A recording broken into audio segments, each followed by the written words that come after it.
Salam sejahtera untuk kita semua. Apa kabarnya yang ada di rumah? Semoga semuanya tetap dalam keadaan sehat ya. Tetap kita harus menaati protokol kesehatan kemanapun dan dimanapun kita berada.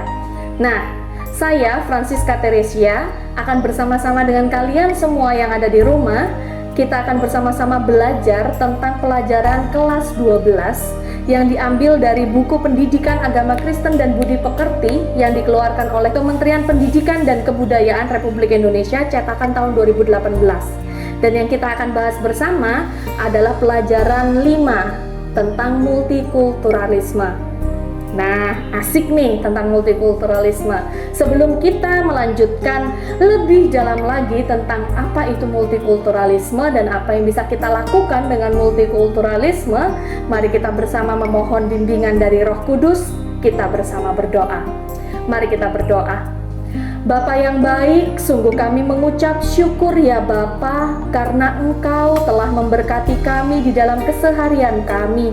Di dalam kami bangun pagi hari ini sehingga kami dapat bangun dengan penuh sukacita dan damai sejahtera.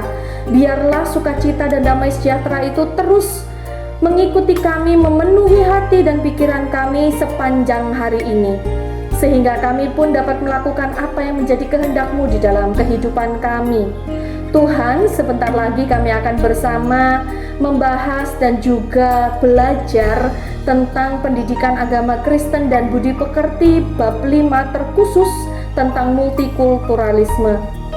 Berikanlah kami kebijaksanaan, berikanlah kami hikmat di dalam kami menanggapi, memahami, dan juga bahkan melakukan apa yang menjadi kehendak-Mu melalui pelajaran ini di dalam kehidupan kami sehari-hari. Terpujilah kekal nama-Mu ya Bapa, kuatkanlah kami. Pelajaran kami pada hari ini hanya kami serahkan di dalam nama Tuhan kami Yesus Kristus, Tuhan dan Juru Selamat kami yang hidup. Amin. Nah, kita sudah bersama-sama mempersiapkan diri kita untuk memulai pelajaran ini. Alangkah baiknya kita juga harus mengetahui terlebih dahulu apa sih tujuan pembelajaran hari ini, kenapa kita harus belajar tentang multikulturalisme. Kalau katanya teman-teman yang ada di Jawa Timur, ki panganan nopo multikulturalisme. Nah, tujuan pembelajaran kita hari ini adalah yang pertama, kita dapat mencari dari berbagai macam sumber mengenai multikulturalisme. Kemudian menjelaskan pengertian multikulturalisme serta mendiskusikan cara mensyukuri multikulturalisme dalam kehidupan kita. Tujuan yang kedua adalah menyusun tulisan pendek mengenai multikulturalisme yang ada di Indonesia. Tujuan yang ketiga, mempresentasikan poin-poin atau pokok-pokok penting menyangkut nilai-nilai multikultur yang dapat dimanfaatkan dalam rangka memperkuat kesatuan umat Kristen secara khusus dan bangsa Indonesia. Yang terakhir, menilai diri sendiri. Apakah peserta didik atau apakah kita semua memiliki kesadaran multikultur dan menerapkan dalam sikap hidup sebagai orang beriman. Nah, kita sudah tahu ya tujuan-tujuan pembelajaran kita pada hari ini. Oleh karena itu, mari kita bersama mulai. Apa sih multikulturalisme itu? Nah, multikulturalisme merupakan topik penting untuk dipelajari oleh kita semua, terutama siswa SMA, yaitu kalian. Kalau saya masih SMA, puji Tuhan ya. Kamu dapat mengamati di sekeliling lingkunganmu. Ada masyarakat yang beragam dari berbagai macam segi kehidupan.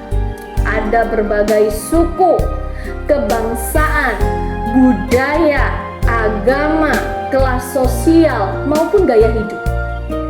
Semua kenyataan itu bukan baru disadari pada masa kini aja. Namun, sejak zaman perjuangan kemerdekaan, para pendiri republik ini telah menyadari kenyataan tersebut. Mengapa sih topik ini penting untuk dipelajari? Alasannya ada beberapa. Yang pertama, memberikan wawasan dan pencerahan kepada kita mengenai apa dan bagaimana multikulturalisme itu. Wah, kita dapat pencerahan ya. Yang kedua, memotivasi kita semua supaya memiliki kesadaran multikultur serta mampu menerima serta menghargai multikultur itu sendiri. Lalu yang ketiga, memotivasi kita semua supaya dapat menerapkan kesadaran multikultur di dalam sikap hidup sebagai remaja Kristen. Wah, ini berat ya, tapi nggak apa-apa, nggak seberat-berat badan saya, jadi aman. Pembahasan topik ini dilanjutkan dengan cara studi kepustakaan di mana kamu atau kita semua mencari dari berbagai macam sumber mengenai multikulturalisme, mendiskusikan dan mempresentasikan hasil temuan dan hasil kajian yang sudah kita temukan. Kita juga diminta untuk menulis refleksi mengenai multikulturalisme di Indonesia ataupun di daerah masing-masing. Meskipun ada beberapa daerah di mana penduduknya masih homogen, saya harap kalian tahu homogen ya. Homogen itu artinya masih satu. Jadi satu kebudayaan mungkin, atau satu agama mungkin, atau satu suku mungkin, begitu ya. Itu maksudnya homogen. Semuanya sama. Atau terdiri atas orang-orang yang berasal dari suku, budaya, dan agama yang sama dengan tingkat kehidupan yang hampir sama. Nah, itu penjelasannya homogen ya. Namun, akan selalu ada keberagaman. Jadi, walaupun kita di suatu daerah ada homogen, kita tetap ada keberagaman.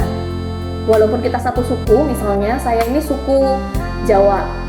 Nah, kalau misalnya kalian juga ada yang suku Jawa di sini, belum tentu sifat kita sama kan? Nah, mungkin ada di antara kalian yang sifatnya sabar, tapi saya pemarah. Atau mungkin di antara kalian baperan. Tapi kalau saya mah cuek-cuek aja. Nah, jadi walaupun ada kehomogenan dalam suatu daerah atau tempat, tetapi tetap ada keberagaman di sana. Pada masa kini, di mana kemajuan transportasi dan komunikasi begitu pesat, terjadi perpindahan penduduk yang turut menciptakan keberagaman atau multikultur. Bab 5, jadi mulai bab yang sekarang ini, sampai nanti bab 7, itu memiliki keterkaitan satu dengan yang lain. Bab 5 membahas tentang multikulturalisme, bab 6 membahas tentang sikap gereja terhadap multikulturalisme, dan juga bab 7 membahas mengenai sikap terhadap orang beragama lain. Itu semua berhubungan dengan multikulturalisme atau perbedaan atau keberagaman gitu ya.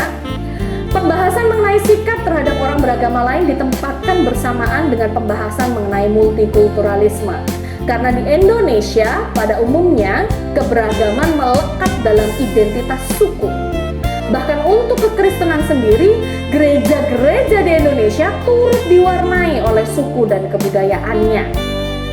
Contohnya saja, misalnya, ada salah satu gereja yang berasal dari gereja Jawa, GKJ atau GKJW. Mereka punya keunikannya sendiri. Gereja Batak, HKBP, mereka punya keunikannya sendiri. Gereja Karo, mereka punya keunikannya sendiri. Jadi gereja-gereja daerah yang ada di seluruh Indonesia, mereka punya keunikannya sendiri. Bahkan gereja yang terkesan umum seperti GPIB atau GKI pun ketika berada di suatu daerah, mereka pasti mengadopsi kebudayaan-kebudayaan yang ada di daerah tersebut. Nah, ini menarik sekali ya. Ternyata orang Kristen tuh sangat fleksibel, tetapi bukan berarti fleksibel yang ngawur ya, semuanya difleksibelin, nggak bisa.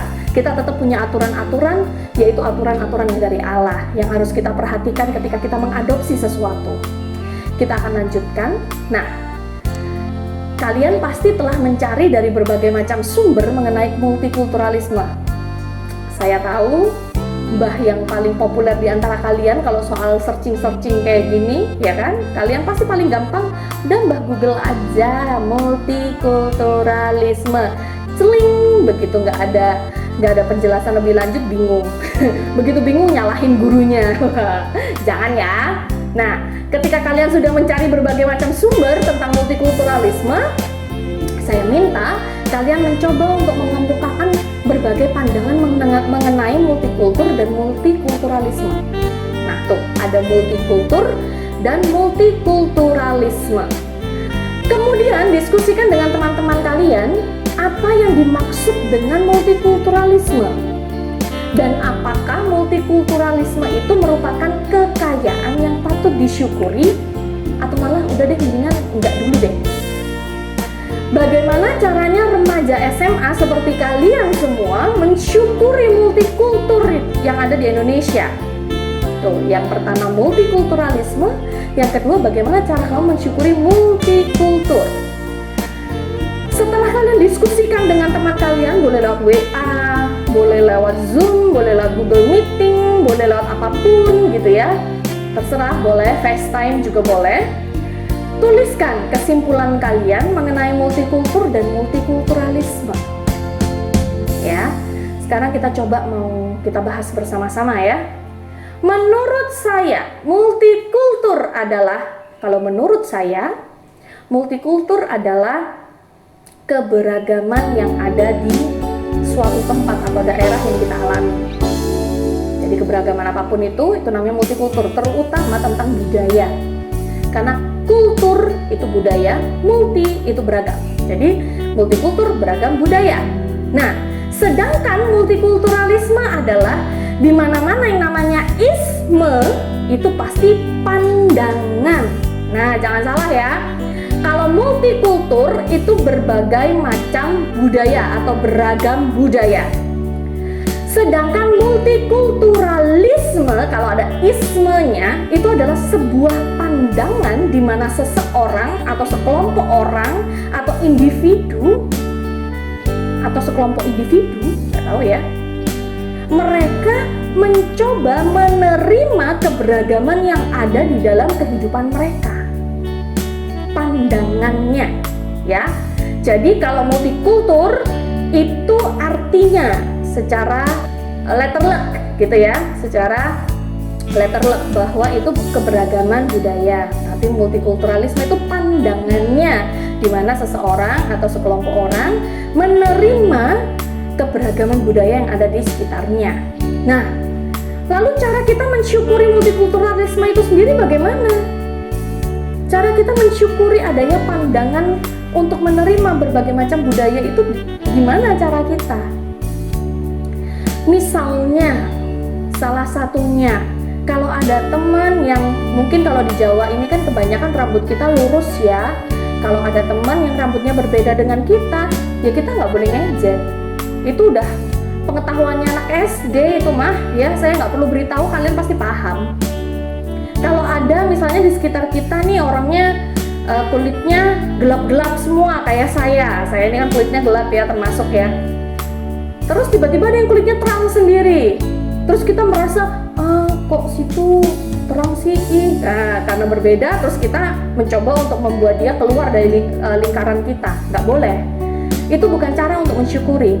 Cara untuk mensyukuri adalah kita menerima setiap perbedaan dalam kehidupan kita. Kita menghormati setiap perbedaan itu, dan kita mengaplikasikan penghormatan terhadap keberagaman itu melalui sikap kita. Ya, itu salah satu contoh dari cara mensyukuri multikulturalisme. Selanjutnya, nah kita tadi sudah membahas sedikit tentang pengertian multikulturalisme. Kita mau membahas lebih dalam lagi, biar kita semakin kenal, biar kita semakin sayang, biar kita ngerti kita harus apa, ya kan? Nah, sekarang saya mau tanya, apakah kamu pernah mendengar atau membaca tentang multikultur dan multikulturalisme? Sudah tahu Bu? Barusan Ibu bilang. Iya tahu ya, barusan saya bilang ya. Nah, dari dua pengertian yang tadi saya sebutkan, itu ternyata tidak sama, tapi ternyata saling berkaitan satu dengan yang lainnya. Ketika membicarakan mengenai multikultur atau keberagaman budaya sekaligus pandangan dan sikap menyangkut keberagaman itu. Multikultur atau keberagaman budaya adalah fakta dalam masyarakat di mana orang-orang yang ada dalam masyarakat itu terdiri atas berbagai latar belakang budaya, adat istiadat dan kebiasaan, tingkat kehidupan, perbedaan geografis, bahkan perbedaan agama. Sedangkan multikulturalisme menyangkut pandangan dan sikap terhadap kenyataan multikultur atau keberagaman budaya. Nah, sama ya seperti yang saya sebut tadi. Lalu konsep multikulturalisme itu nggak sama dengan konsep keanekaragaman dari segi suku bangsa atau kebudayaan yang menjadi ciri masyarakat majemuk. Karena konsep multikulturalisme menekankan keanekaragaman dan kesederajatan.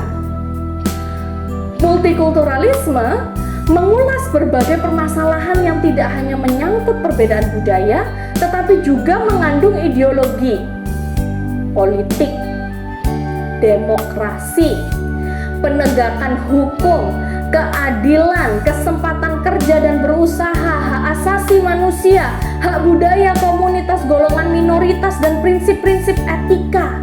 Waduh, bahasanya tinggi sekali Bu. Ya memang, nanti kan kalian udah SMA kelas 12 ya kan, harus punya bahasa yang lebih banyak lagi ya, dan memahami bahasa yang jauh lebih rumit.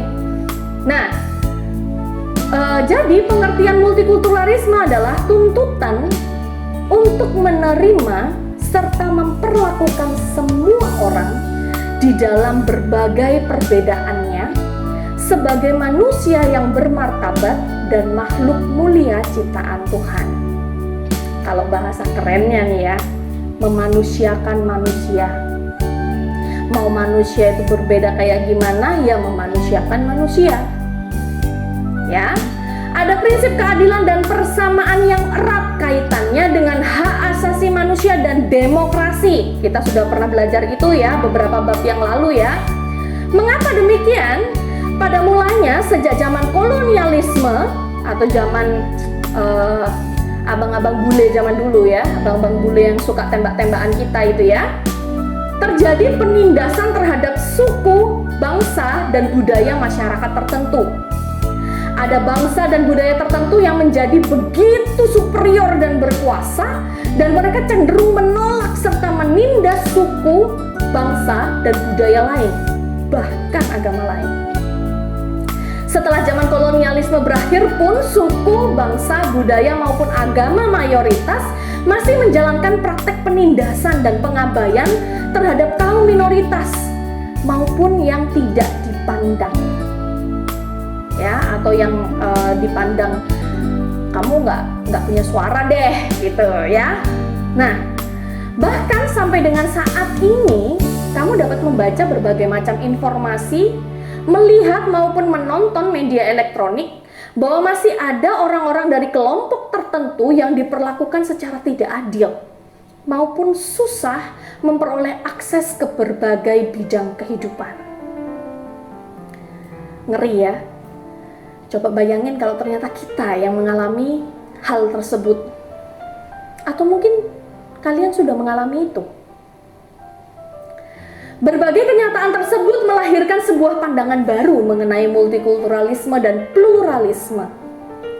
Melalui pandangan baru ini diharapkan manusia memiliki cara pandang yang baru terhadap keberagaman, yaitu semua manusia dalam kepelbagaian atau keberagamannya memiliki hak yang sama untuk diterima, dihargai, dan dipenuhi hak-hak asasinya sebagai manusia. Setiap orang memiliki hak untuk diberikan akses ke berbagai bidang kehidupan. Misalnya, kalau misalnya ada orang yang kulitnya sawo mateng, cantik, hidungnya mancung. Nah, yang hidungnya pesek kayak saya gimana nasibnya? Apakah harus dihina-hina? Nggak bisa. Kita harus tetap memanusiakan manusia. Walaupun hidung saya pesek, tapi masih bisa buat nafas. Berarti saya masih manusia. Ciptaan Tuhan loh. Tuhan loh yang ngebuskan udara ke hidung ini loh. Walaupun cuma segini doang, ya kan? Nah, itu tadi ya penjelasan tentang multikultur dan multikulturalisme. Lalu bagaimana dengan masyarakat Indonesia yang multikultur? Multikultural secara substansi sebenarnya tidaklah terlalu asing bagi bangsa dan negara Indonesia. Para bapak bangsa zaman dahulu telah menyadari keberagaman bangsa ini dan kepelbagaian budaya yang pada satu sisi merupakan kekayaan yang patut disyukuri. Namun pada sisi yang lain dapat menjadi sumber konflik. Seperti yang kita tahu, kalau ada seseorang yang berbeda dari kita yang satu kelompok ini, pasti terus kita, tunggu bentar deh, lu jangan deket-deket dulu, ya kan? Pasti begitu. Jadi itu bisa juga menjadi sumber konflik. Oleh karena itu, mereka mengikat berbagai perbedaan itu dalam semboyan Bhinneka Tunggal Ika. Kalau artinya pasti kalian sudah tahu. Pertanyaan saya, itu dituliskan di mana? Masa nggak tahu? Ini SD kelas berapa ya? PPKN SD kelas berapa? Lupa saya. Dituliskan di pita yang dibawa sama Garuda ya, jangan lupa ya. Nah, Bhinneka Tunggal Ika yang kalian pasti tahu artinya adalah berbeda-beda tetapi tetap satu jua. Prinsip Indonesia sebagai negara Bhinneka Tunggal Ika mencerminkan walaupun Indonesia merupakan negara multikultural nih, tetapi tetap terintegrasi dalam persatuan dan kesatuan. Indonesia merupakan sebuah negara kesatuan dari banyak unsur. Kepelbagaian itu terlihat dari keadaan geografisnya. Yang satu pulau sana, yang pulaunya sebelahan aja antara Madura sama Jawa Timur, bahasanya udah beda, ya kan? Kalian pernah nggak? Bahasanya udah beda, sebelahan padahal tetangga, ya kan? Nah, kepelbagaian itu dilihat juga dari berbagai latar belakang sosial ekonomi, sosial politis, sosial religius, sosial budaya, dan lain sebagainya. Kamu atau kalian dapat menyebutkan contoh multikultur masyarakat Indonesia. Kepelbagaian suku, bangsa, budaya, geografis, adat istiadat, kebiasaan, pandangan hidup, maupun agama, semuanya itu dijamin oleh Undang-Undang Dasar 1945 dan juga Pancasila sebagai dasar negara. Nah, saya harap saya nggak kecepatan ya. Nanti kalau saya kecepatan kalian ngiranya saya nge-rap ya. Jadi semoga saya nggak kecepatan ya, maklum. Lalu, apakah jaminan itu dengan sendirinya terbukti dalam kehidupan sosial kemasyarakatan? Tentu saja tidak. Karena di sekitar kita masih banyak sekali persoalan yang berakar dari multikultur tersebut. Muncul konflik, pertentangan yang sering diikuti dengan kekerasan yang dipicu oleh berbagai perbedaan suku, budaya, adat istiadat, agama masih terjadi di Indonesia. Di sekitar kalian, di lingkungan pergaulan kalian, pasti masih banyak sekali orang-orang yang memiliki prasangka buruk terhadap orang dari latar belakang suku atau agama tertentu. Bahkan masih ada orang tua yang tidak mau mengawinkan anaknya dengan orang yang berasal dari daerah tertentu dan budaya tertentu karena mempunyai prasangka yang kurang baik. Misalnya saja, ada yang bilang dulu teman saya dari Batak bilang, ih orang Jawa tuh sukanya nusuk dari belakang. Kan bedol guri ya orang Jawa. Sedangkan teman saya yang dari Jawa bilang, ih orang Batak tuh kasar-kasar. Yang lebih parah lagi ketika saya dari Surabaya pindah ke Jogja, orang Jogja bilang saya, ih kamu ngomongnya kasar banget, padahal saya cuma ngomong piroan. Lembut loh saya ngomongnya, hei piroan regani. Saya dibilang kasar. Tapi ketika saya dari Jogja pulang ke Surabaya untuk main, jadi lagi liburan, pulang ke Surabaya, teman-teman saya di Surabaya bilang, kamu kok halus banget sih ngomongnya? Ya, bingung gitu ya, bingung. Padahal saya hanya melakukan apa yang saya lakukan biasanya. Ya kalau ngomong regane piro, ya gitu, ya bahasanya gitu-gitu aja. Tapi saya nggak ngomong anjay ya, nanti viral dong saya kalau ngomong anjay ya. Saya ngomongnya baik-baik saja ya. Saya orang yang berbahasa Indonesia yang baik dan betul. Oke? Nah, menyikapi berbagai kenyataan tersebut, para pemimpin bangsa dari berbagai kalangan, baik pemerintah, tokoh adat, akademisi, maupun tokoh agama, berupaya untuk membangun pluralisme dan multikulturalisme. Upaya tersebut terwujud dalam berbagai kegiatan nyata yang dilakukan di tengah masyarakat. Peristiwa tersebut penting, namun harus dilakukan secara menyeluruh, antara lain keadilan dan kepastian hukum. Seringkali terjadi konflik di kalangan masyarakat yang seolah-olah dipicu oleh perbedaan suku dan agama. Padahal akar sesungguhnya itu ketidakadilan sosial atau ketidakmerataan kesempatan atau akses dan penghasilan. Tapi digadang-gadangnya ini gara-gara beda suku, nggak ada urusannya, cuma masalah lu digaji berapa, gue digaji berapa gitu, atau lu boleh pakai apa, gue nggak boleh pakai apa gitu ya. Jangan baperan ya jadi orang ya di rumah ya. Nah, next, perbedaan tersebut bisa menimbulkan kecemburuan dari pihak yang merasa termarginalkan, tuh kan? Karena kebiasaan nge-rap jadinya ngomong pelan jadi susah. Jika kebetulan dua belah pihak berbeda latar belakang suku dan agama, konfliknya tambah besar. Wah, disitulah yang namanya pasukan gibah mulai ngojok-ngojok, ngompor-ngompori biar tambah panas. Itu Indonesia banget tuh.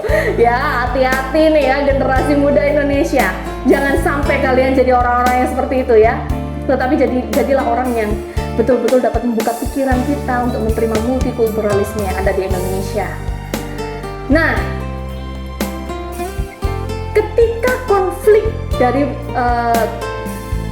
perbedaan atau latar belakang suku dan agama ini terjadi lebih dalam, maka isu mengenai ketidakadilan yang menjadi fokus utama yang tadi itu jadi tenggelam. Jadi yang sebetulnya karena ketidakadilan terus dibumbu-bumbuin tuh gara-gara sukunya beda tuh, gara-gara agamanya beda tuh, akhirnya tentang ketidakadilan itu sendiri akhirnya hilang, terkikis, kita lupa apa permasalahan sebenarnya. Nah, akibatnya yang tampak, ya, akibat yang nampak adalah konflik karena perbedaan suku dan agama. Ketidakadilannya udah hilang. Oleh karena itu, memperjuangkan terwujudnya pluralisme dan multikulturalisme hendaknya tidak dipisahkan dari prinsip keadilan dan pemerataan sosial, serta penindakan hukum bagi semua orang tanpa kecuali. Ya, jadi ada segitiga tuh ya. Segitiganya itu isinya di sini pluralisme dan multikulturalisme, yang sebelah sini prinsip keadilan dan pemerataan sosial, yang sebelah sini hukum. Ini semua di segitiga sama sisi. Jadi nggak ada yang lebih panjang, nggak ada yang lebih pendek. Semuanya harus saling mendukung dan menyokong. Nah, berbagai kasus yang terjadi menunjukkan bahwa penegakan hukum bagi mereka yang bersalah dalam kasus-kasus menyangkut pertentangan dan konflik yang bernuansa suku dan agama belum dilakukan secara benar. Sayang sekali itu yang terjadi di Indonesia. Nah, mari kita mencoba lebih memahami kembali. Ini ada sebuah cerita tentang pasangan. Wah, kalian seneng tuh ya, yang cinta-cintaan gitu kan, pasti kalian seneng ya. Tentang seorang gadis Jawa yang mencoba menjalin hubungan dengan pria dari France. Tahu France? Dari Prancis ya. Bonjour. Saya tahunya cuma itu doang, yang lainnya nggak tahu. Next, kita coba membaca secara teliti cerita di bawah ini, lalu kita bisa menjawab beberapa pertanyaan. Nah, saya nggak akan jawab pertanyaannya dulu, kita mau baca ceritanya dulu, baru kita kembali ke pertanyaan. Gitu ya? Oke. Ceritanya adalah tentang seseorang wanita cantik molek yang bernama Sandra. Orang Jawa tapi namanya Sandra. Kalau di rumah kalian orang Jawa namanya siapa? Kalau di rumah saya kayak Suparmi, Suwarti, Paini. Nah, tuh ada ya. Nah, kita semua diminta untuk melakukan kajian dengan memperhatikan pendapat kalian semua di atas mengenai arti multikulturalisme dan bagaimana kalian mensyukuri multikulturalisme. Itu semua dilihat dari cerita ya. Meskipun kalian hidup di abad modern, namun masih banyak orang yang bersikap eksklusif, yaitu memandang dirinya, keluarganya, kelompoknya, sukunya, agamanya, maupun kelas sosialnya sebagai pusat kehidupan. Pandangan tersebut menyebabkan tidak ada keterbukaan dan solidaritas terhadap orang yang berasal dari luar kelompok mereka. Ceritanya begini, ini contoh cerita ya. Ada seorang wanita bernama Sandra. Dia tinggal di Prancis, ya. Dia orang Jawa, tapi tinggal di Prancis. Dia anaknya itu berbakti sama orang tua. Biasa ya, orang Jawa itu kan sama orang tua itu pasti hormat tuh, hormat, sendiko dawuh. Nah, orang tuanya tinggal di Surabaya. Mereka berasal dari suatu kota di Jawa Tengah. Mereka merasa bahwa Sandra itu perlu mengenal dunia luar. Maka akhirnya berangkatlah Sandra ke Prancis untuk sekolah. Sandra ini anaknya cerdas, kritis, mencintai orang tua. Wah, luar biasa ya. Wah, siapa nih cowok yang gak mau cewek kayak begini? Pasti cantik juga nih ceweknya ya. Di Paris atau di Prancis, ia berhasil menyelesaikan studinya dengan gemilang. Wah, pasti cum laude. Tahu cum laude ya? Lulus lebih awal karena saking pinternya. Bahkan ketika di sana, namanya cewek ya, ngelihat kalau orang Prancis itu terkenal cakep-cakep. Nah, yang cewek-cewek yang suka cowok cakep segera berangkat ke Prancis ya. Nah, dia menjalin hubungan dengan salah satu teman sekolahnya di Prancis. Seorang laki-laki Prancis, asli dari Prancis. Nah, mereka siap untuk menikah dan membina hidup bersama. Romantis nih ceritanya, ya kan? Mereka kan ada di kota romantis. Nah, tapi ternyata orang tua Sandra itu punya rencana yang beda. Orang tua Sandra itu sudah punya seseorang yang menurut mereka tuh cocok buat Sandra di Indonesia, ya kan? Yang status sosialnya sama, sukunya sama, agamanya sama, budayanya sama, semuanya sama kecuali gender. Ya, kalau gendernya sama kan ngeri juga, ya. Siapa yang mau dijodohin sama yang gendernya sama, enggak kan? Ya, jadi ketika orang tuanya menganggap bahwa ini nih pasangan yang paling tepat buat Sandra, tapi ternyata buat Sandra nggak bisa. Aku udah punya, katakan si Mark. Aku udah punya si Mark. Aku udah punya pasangan jiwa, Pak, Bu. Akhirnya bentroklah antara Sandra dengan orang tuanya. Sandranya bersikeras mempertahankan si Mark. Bapak ibunya bersikeras mempertahankan misalnya Paijo namanya. Atau yang agak keren dikit gitu, siapa ya? Joe ya, panggilannya Joe, nama lengkap Paijo ya. Nah, ini sama-sama dipertahankan. Mereka sama-sama mempertahankan apa yang menurut mereka itu benar. Atas nama budaya dan tradisi, wah, orang tua Sandra menyarankan pria yang sudah disiapkan menjadi pasangan hidupnya Sandra. Tetapi atas nama kebebasan dan cinta, kayak Sailor Moon ya, itu Sandra memilih pasangan jiwanya yang ada di Paris. Ia bingung, si Sandranya bingung, orang tuanya juga bingung. Apa kira-kira yang harus mereka lakukan? Nah, kita coba lihat pertanyaan-pertanyaan yang akan kita bahas bareng-bareng ya. Pertanyaan yang pertama, ketegangan apa yang terjadi antara Sandra dengan orang tuanya? Pasti kalian tahu ya, tentang jodoh. Yang kedua, apakah kamu setuju dengan sikap orang tua Sandra? Kalau saya pribadi, saya nggak setuju. Kenapa? Karena apa yang menjadi pandangan atau nilai-nilai yang mereka anggap itu tentu saja sudah berbeda dengan pandangan atau nilai-nilai yang dianggap oleh Sandra. Ya kan? Sebagai manusia, Sandra memiliki haknya untuk memilih pasangannya sendiri. Tetapi orang tuanya memaksakan. Nah, orang tuanya nggak ngelihat haknya Sandra. Mungkin karena orang tuanya saking sayangnya, nggak mau Sandra tersakiti atau bagaimana. Pertanyaan yang ketiga, apakah kalian setuju dengan sikap Sandra? Kalau saya pribadi, saya pun nggak setuju sama sikap Sandra. Kenapa? Karena seharusnya Sandra nggak begitu juga. Bisa dong Sandra ngajak ngomong orang tuanya supaya orang tuanya itu paham maksudnya Sandra apa. Sandra bisa menjelaskan dengan baik. Kalau orang tuanya nggak dengerin Sandra juga, setidaknya Sandra bisa melakukan sesuatu yang lain dengan mungkin membuktikan bahwa ini loh pasanganku ini juga baik, dia juga menerima apa adanya, ya kan? Nggak perlu sampai seperti itu. Seharusnya Sandra juga harus ingat bahwa dia itu mencintai orang tuanya loh, ya kan? Jadi kalian juga harus hati-hati ya, karena bagaimanapun juga orang tua itu adalah orang yang dititipi kita di dunia ini oleh Tuhan. Tanggung jawab mereka berat terhadap kita. Jadi kita jangan sampai sembarangan. Next, kisah ini sekilas mirip kayak sinetron. Wah, untung nggak ada orang ketiga nikung gitu ya, sahabatnya nikung terus selingkuh, terus habis kita ada lagu ku menangis. Aduh, bosen saya lihat iklannya ya. Tapi ya oke lah gitu ya. Itu yang lagi populer sekarang ya. Nah, cerita ini mirip kayak sinetron. Tapi di balik cerita ini terdapat problem masyarakat multikultur yang sangat mendalam, yaitu apa yang harus dilakukan ketika dua kultur ketemu tapi saling berbeda pandangan. Jawaban yang biasanya langsung muncul adalah melakukan dialog. Nah, kayak tadi saya bilang ya, pasti melakukan dialog. Namun dialog tanpa dasar nilai dan pemikiran yang sama tidak akan banyak membuahkan hasil.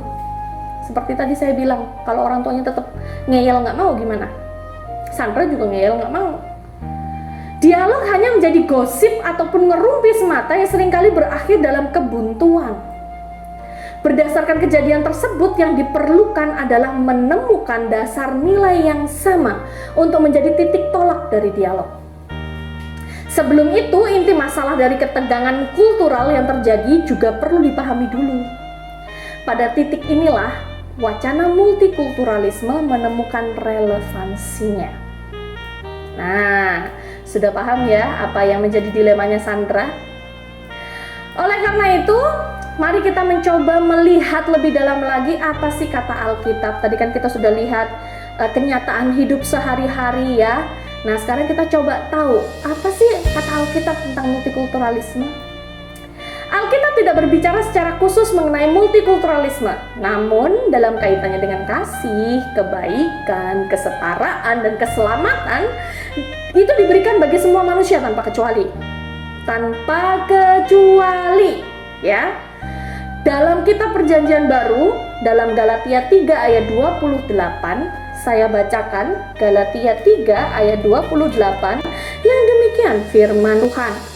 Dalam hal ini tidak ada orang Yahudi atau orang Yunani, tidak ada hamba atau orang merdeka, tidak ada laki-laki atau perempuan, karena kamu semua adalah satu di dalam Kristus Yesus. Yang artinya, ya, Galatia 3 ayat 28 tadi artinya adalah bahwa semua manusia yang berasal dari berbagai suku, bangsa, kelas sosial dipersatukan di dalam Kristus.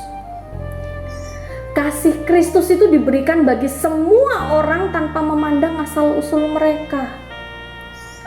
Kolose 3 ayat 11 lebih mempertegas lagi. Saya bacakan. Dalam hal ini tiada lagi orang Yunani atau orang Yahudi, orang bersunat atau orang tidak bersunat, orang barbar atau orang skit, budak atau orang merdeka, tetapi Kristus adalah semua dan di dalam segala sesuatu. Yang artinya adalah Kristus adalah semua dan di dalam segala sesuatu.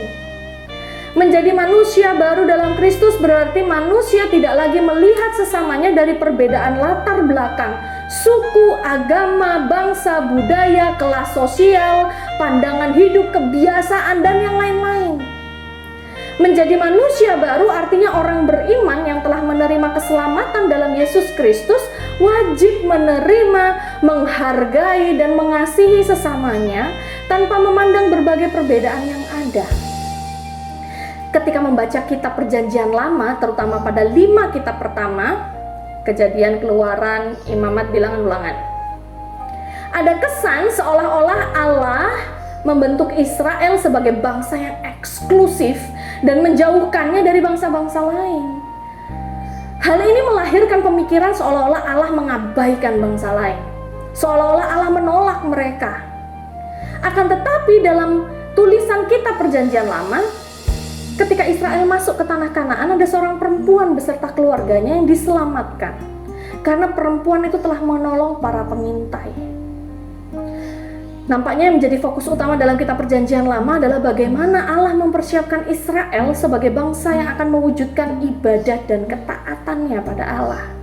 Ironis sekali ya, di sisi lain Israel ternyata sangat tidak taat pada Allah. Jadi yang ditolak dari bangsa-bangsa lain adalah ibadah mereka yang tidak ditujukan pada Allah. Jika orang-orang Israel bergaul dengan bangsa-bangsa itu dan mereka tidak memiliki kemampuan untuk menyaring berbagai pengaruh dari budaya dan ibadah mereka, maka akibatnya bangsa Israel akan melupakan Allah dan tidak lagi beribadah kepadanya. Oleh karena itu, pergaulan dengan suku, bangsa, budaya, dan agama lain yang beragam tidak berarti kita harus melebur ke dalamnya tanpa batas, bukan. Ya, bersatu kita bersatu tetapi tidak menyatu. Paham maksudnya? Kalau bersatu itu walaupun kita berbeda-beda, kita tetap memiliki tujuan yang sama, kita memiliki dasar nilai yang sama, kita tetap bersama-sama, itu bersatu. Tetapi kalau menyatu itu namanya melebur. Kita dipaksa meninggalkan diri kita yang lama dan melebur bersama sesuatu yang baru yang udah campur aduk itu tadi. Sama kayak misalnya kamu beli krayon, ya kan? Beli krayon itu kan bersatu dalam satu wadah, itu namanya bersatu. Tetapi kalau yang namanya menyatu, krayonnya dipanasin, diaduk jadi satu, 12 warna itu jadinya berubah jadi warna apa? Warna hitam, keijo-ijoan nggak jelas. Saya yakin warnanya jadi kayak begitu. Kalau kalian penasaran, nggak percaya, coba sendiri di rumah ya. Beli krayon yang harganya berapa, 12.000 apa berapa, kalian panasin, melebur, mencair, kalian lihat apakah mereka masih punya warnanya masing-masing atau warna mereka melebur jadi satu. Ya. Sebagai remaja Kristen dalam membangun multikulturalisme harus berpedoman pada ajaran iman Kristen. Pergaulan dan kerjasama dengan orang-orang yang berbeda suku, budaya, adat istiadat, kebiasaan, cara pandang, cara berpikir, dan agama yang berbeda diharapkan semakin memperkuat iman kalian semua kepada Allah. Mengapa? Karena dari keberagaman itu kalian dapat merenungkan betapa luar biasanya Allah yang telah menjadikan manusia dalam keberagaman. Dengan begitu, kamu dapat menerima dan menghargai berbagai perbedaan yang ada. Coba kalian bayangkan kalau muka kalian pipi semua, gimana jadinya? Sama kayak muka saya, pipi semua ini. Atau mungkin badan kalian perut semua. Enak nggak tuh jalan? Nggak enak. Jadi kita harus menghargai kepelbagaian yang ada di sekitar kita. Yesus sendiri mengemukakan tentang sebuah cerita tentang orang Samaria yang murah hati untuk menjelaskan pada para pendengarnya mengenai siapakah sesama manusia dan bagaimana kita harus mengasihi. Cerita mengenai orang Samaria yang murah hati mewakili pandangan Yesus mengenai kasih pada sesama. Bahwa semua orang tanpa kecuali terpanggil untuk mewujudkan solidaritas dan kasih bagi sesama tanpa memandang perbedaan latar belakang. Solidaritas dan kasih itu tidak meniadakan perbedaan, namun menerima perbedaan itu sebagai anugerah, dan dalam perbedaan itulah manusia diberi kesempatan untuk mewujudkan kasih dan solidaritasnya bagi sesama. Nah, lalu bagaimana menerapkan kesadaran dan praktek hidup multikultur dalam kehidupan kita? Tuhan menciptakan manusia dalam kepelbagaian supaya dapat saling mengasihi, dapat melengkapi. Dalam diri manusia juga dianugerahi yang namanya kebaikan dan kemampuan untuk beradaptasi. Baik itu dengan alam maupun dengan lingkungan hidup, terutama dengan sesamanya. Manusia juga diciptakan sebagai makhluk mulia yang memiliki harkat dan martabat. Di era modern seperti sekarang ini, masyarakat dunia memiliki kesadaran multikultur yang jauh lebih baik. Bahkan pemenuhan hak setiap orang untuk diterima dan dihargai. Hak untuk memperoleh keadilan, demokrasi, dan hak asasi manusia telah menjadi kewajiban yang harus dipenuhi, baik oleh negara terhadap warganya, maupun sesama warga negara kepada warga negara yang lain, termasuk kepada warga gereja. Meskipun demikian, masih banyak terjadi pelanggaran terhadap pemenuhan hak pribadi maupun kelompok masyarakat minoritas. Misalnya, di Indonesia pada zaman Orde Baru tidak ada pengakuan terhadap agama Konghucu. Bahkan masyarakat keturunan Tionghoa dibatasi sekali hak-hak politiknya. Sejak zaman reformasi, kaum minoritas mulai menikmati pemenuhan hak-haknya. Di bawah pemerintahan Presiden Abdurrahman Wahid atau yang terkenal dengan kata Gus Dur, ya, beliau sering terkenal dipanggil dengan Gus Dur. Negara mengakui agama Konghucu dan hak-hak masyarakat keturunan Tionghoa dipulihkan. Dalam kehidupan beragama nampak ada keterbatasan bagi orang Kristen. Contohnya, untuk mendirikan gedung gereja umat Kristen menghadapi kendala yang cukup besar. Sulitnya bukan main. Sampai saat ini bahkan ada beberapa jemaat baik Katolik maupun Protestan masih berjuang untuk memperoleh haknya mendirikan gereja. Bahkan ada gereja di daerah Jawa Barat dan Jakarta sana yang mereka nggak punya gereja. Mereka harus beribadah di pinggir jalan. Beneran ini ada di Indonesia. Ya. Sebenarnya hal ini tidak perlu terjadi karena Undang-Undang Dasar 1945 dan Pancasila memberi jaminan bagi seluruh rakyat Indonesia untuk memperoleh hak-haknya, termasuk hak untuk beribadah dan memiliki rumah ibadahnya sendiri. Dalam komunitas Kristiani, gereja-gereja di Indonesia dibangun di atas bangunan suku karena anggota gereja terdiri dari orang-orang yang berasal dari berbagai suku, budaya, adat, dan kebiasaan serta geografis yang berbeda-beda. Bahkan setiap sinode gereja berada di geografis tertentu dengan budaya dan suku tertentu. Meskipun gereja-gereja nampak memiliki afiliasi dengan suku dan juga budaya yang lain atau memiliki keterkaitan begitu ya, afiliasi itu memiliki keterkaitan dengan suku atau daerah tertentu, namun tetap terbuka bagi orang-orang yang berasal dari daerah, suku atau budaya yang lainnya. Misalnya saja GKJW, namanya aja Gereja Kristen Jawi Wetan, pasti gereja khusus untuk orang-orang Jawa Timur. Ternyata yang ada di GKJW apakah hanya orang-orang Jawa Timur saja? Tidak. Ada yang dari Jogja, ada yang dari Medan, ada yang dari Ternate, ada yang dari Papua, ada yang dari NTT, banyak sekali dari mana-mana. Ya. Atau mungkin GKI yang dulunya merupakan gereja untuk orang-orang Indonesia keturunan Tionghoa, pada masa kini menjadi anggota GKI berasal dari berbagai macam suku, budaya, dan daerah. Pasti di antara kalian semua yang ada di rumah juga ada yang dari GKI kan, tapi bukan Tionghoa kan? Nah, demikian juga dengan GPIB yang didirikan untuk orang-orang dari Indonesia bagian timur. Pada masa kini terbuka juga bagi orang-orang dari berbagai macam daerah, suku, dan budaya. Gereja Bethel Indonesia atau GBI adalah gereja yang sangat terbuka terhadap multikultur. Jemaatnya amat beragam dari segi suku, budaya, kebangsaan, geografi, bahkan kelas sosial. Dalam gereja yang multikultur, setiap orang dapat belajar membangun persekutuan di atas berbagai perbedaan. Jemaat dapat belajar dari saudara seiman yang berasal dari daerah, suku, dan budaya yang berbeda. Nilai-nilai budaya dan suku yang positif dapat memperkaya liturgi dalam ibadah. Pola-pola hubungan antar jemaat yang positif juga dapat diperkaya dari nilai-nilai budaya yang beragam. Ada beberapa nilai yang dapat diwujudkan dalam tindakan untuk memperkuat persatuan sebagai bangsa Indonesia yang multikultur. 1. Pengakuan masyarakat terhadap berbagai perbedaan dan kompleksitas kehidupan. 2. Perlakuan yang sama terhadap berbagai komunitas dan budaya, baik yang mayoritas maupun minoritas. 3. Kesederajatan kedudukan dalam berbagai keanekaragaman dan perbedaan, baik secara individu maupun kelompok serta budaya. 4. Penghargaan yang tinggi terhadap hak-hak asasi manusia dan saling menghormati dalam perbedaan. Dan yang terakhir atau yang kelima, unsur kebersamaan, solidaritas, kerjasama, dan hidup berdampingan secara damai dalam perbedaan.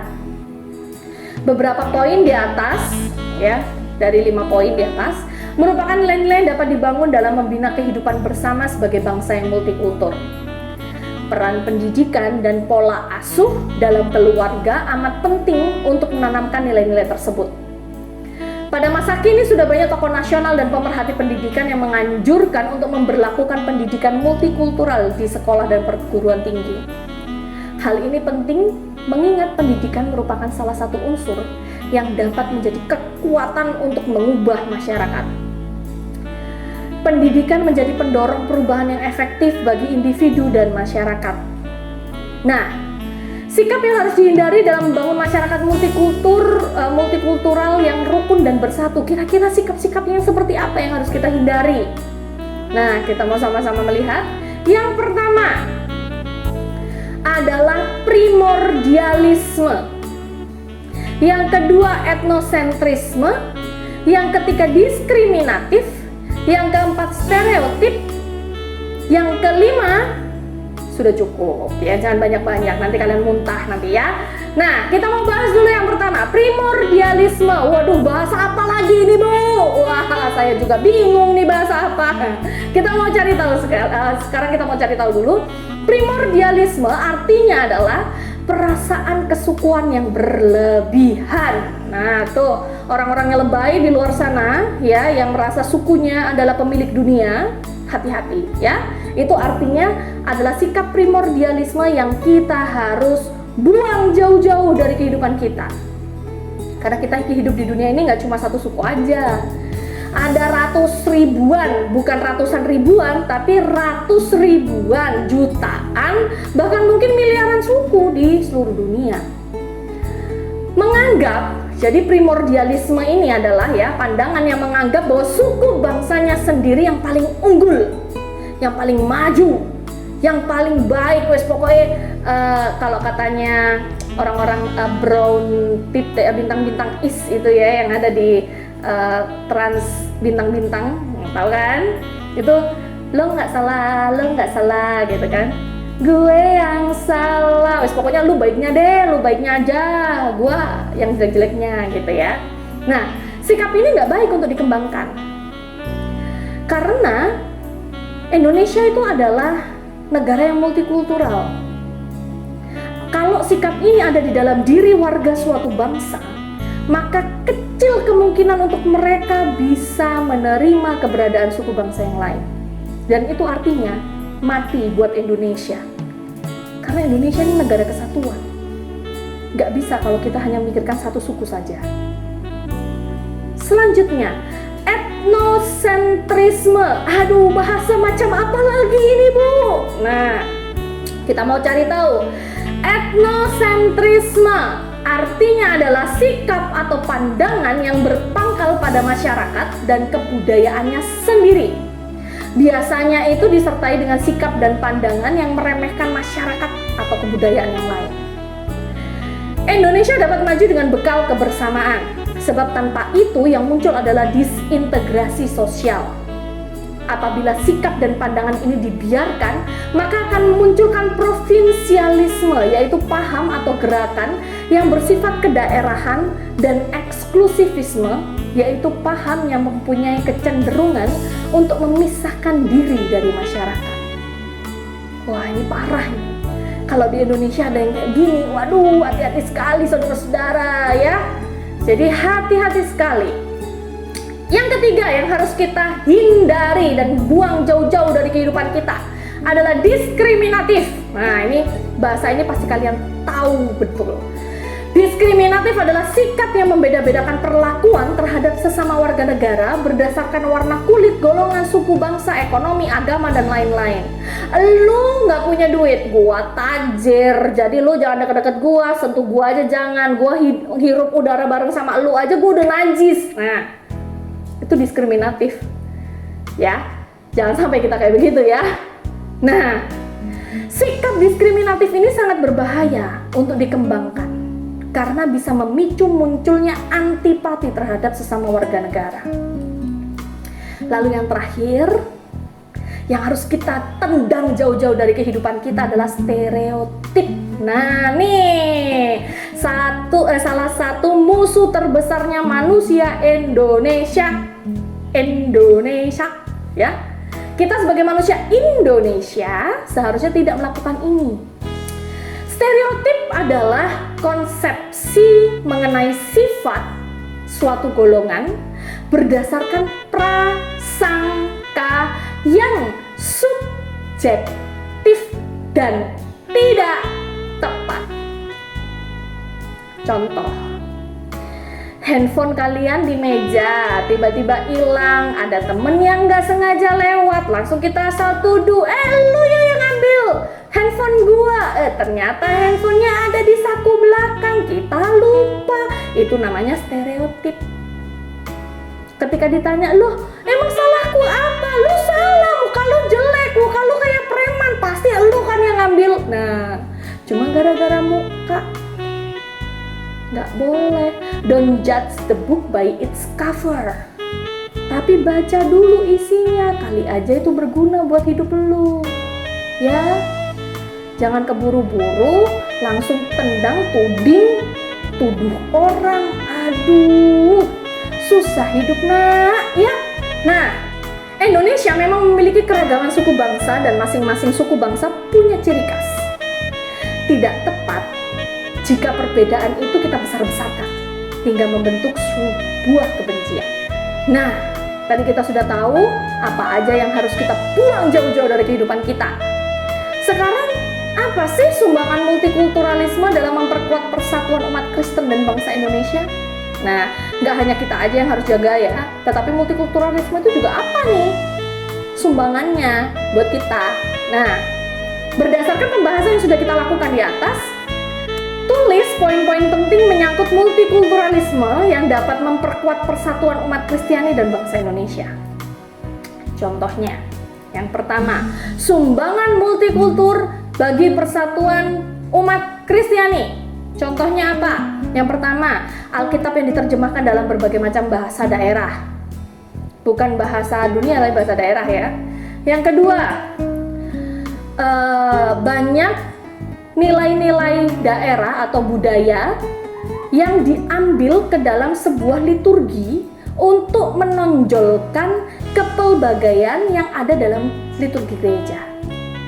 Nah, itu jadi liturgi khusus yang kreatif, yang enak begitu ya melihatnya ya. Nah, lalu sumbangan multikultur bagi persatuan bangsa itu apa?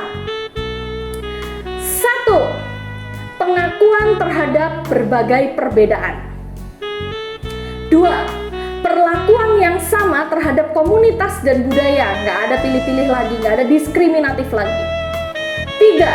Kesederajatan kedudukan dalam berbagai keanekaragaman. Keempat, penghargaan yang tinggi terhadap hak asasi manusia dan saling menghormati dalam perbedaan. Nah, itu contoh-contohnya ya. Lalu berdasarkan kajian mengenai multikultur dan sumbangan nilai-nilai multikultur bagi umat Kristiani secara khusus dan bangsa Indonesia pada umumnya, kalian dapat menilai diri kalian sendiri.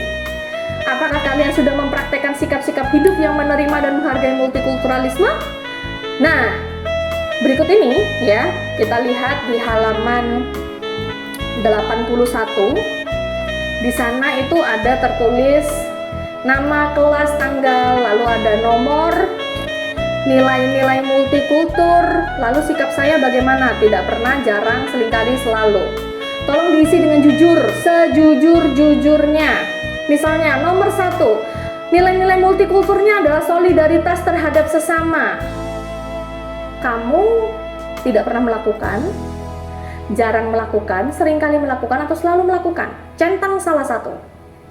Ya, centang salah satu. Nomor 2, kamu tidak pernah, jarang, seringkali, atau selalu. Centang salah satu. Seperti itu sampai di nomor 5 kalian kerjakan. Maaf, sampai di nomor 6 ya. Sampai di nomor 6 kalian kerjakan.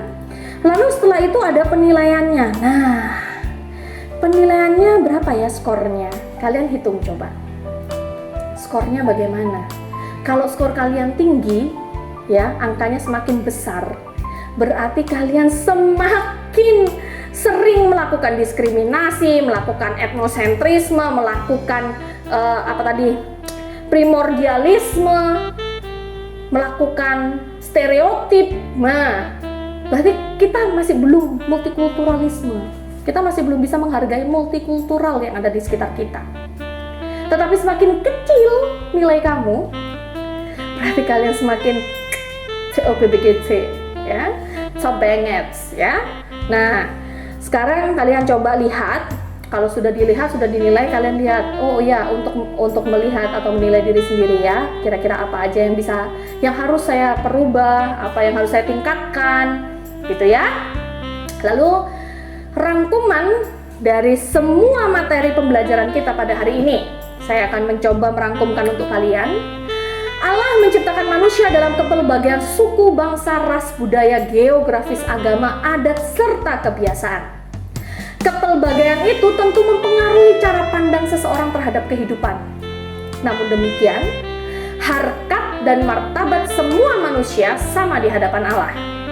Oleh karena itu, setiap orang terpanggil untuk menerima dan menghargai berbagai perbedaan yang ada secara kritis dan rasional. Dalam bersikap terhadap kepelbagaian, acuan kalian adalah Alkitab, di mana kalian diajarkan untuk menerima dan mengasihi sesama tanpa memandang berbagai perbedaan yang ada. Kamu dapat membangun pertemanan dan persahabatan tanpa memandang berbagai perbedaan, namun disertai sikap kritis dan rasional.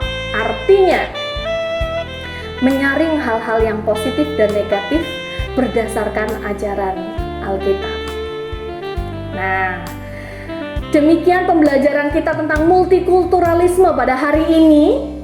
Saya harap kalian paham apa yang menjadi maksud dari pembelajaran hari ini. Kalau misalnya memang masih ada pertanyaan, kalian bisa menghubungi guru kalian di sekolah masing-masing, guru agama Kristen di sekolah masing-masing. Kalian bisa berdiskusi dengan beliau, atau kalian bisa menghubungi saya melalui Instagram saya yang ada di bawah ini, ya. Nah, kalian bisa menghubungi saya melalui direct message. Kalian bisa menanyakan pertanyaan apapun, saya akan mencoba untuk menjawab sesuai dengan pandangan Alkitab. Begitu ya. Nah, semoga pembelajaran hari ini dapat memberikan kekuatan bagi kalian untuk menjadi warga masyarakat Indonesia yang baik dan warga Kristen yang hidup di dalam masyarakat Indonesia dengan baik. Oleh karena itu, mari kita bersama menutup perjumpaan kita pada hari ini dengan kita bersama berdoa. Mari kita berdoa. Bapa di surga, terima kasih ya Bapa, karena Bapa telah memberkati kami, mengajarkan kepada kami tentang kepelbagaian, mengajarkan kepada kami untuk tetap bersatu di dalam perbedaan kami, untuk tetap menerima perbedaan-perbedaan yang ada di sekitar kami, sehingga biarlah itu menjadi kekuatan bagi kami, bukan malah menjadi konflik bagi kami. Ajar kami untuk menjadi pembawa-pembawa damai dalam kehidupan kami, sehingga kami dapat menjadi duta-duta damai-Mu bagi orang-orang di sekitar kami. Terima kasih ya Bapa. Hanya di dalam nama Tuhan kami Yesus Kristus kami serahkan seluruh kehidupan dan hidup kami. Haleluya. Amin. Terima kasih banyak atas hari ini. Tetap sehat. Salam untuk orang tua di rumah. Tuhan Yesus memberkati.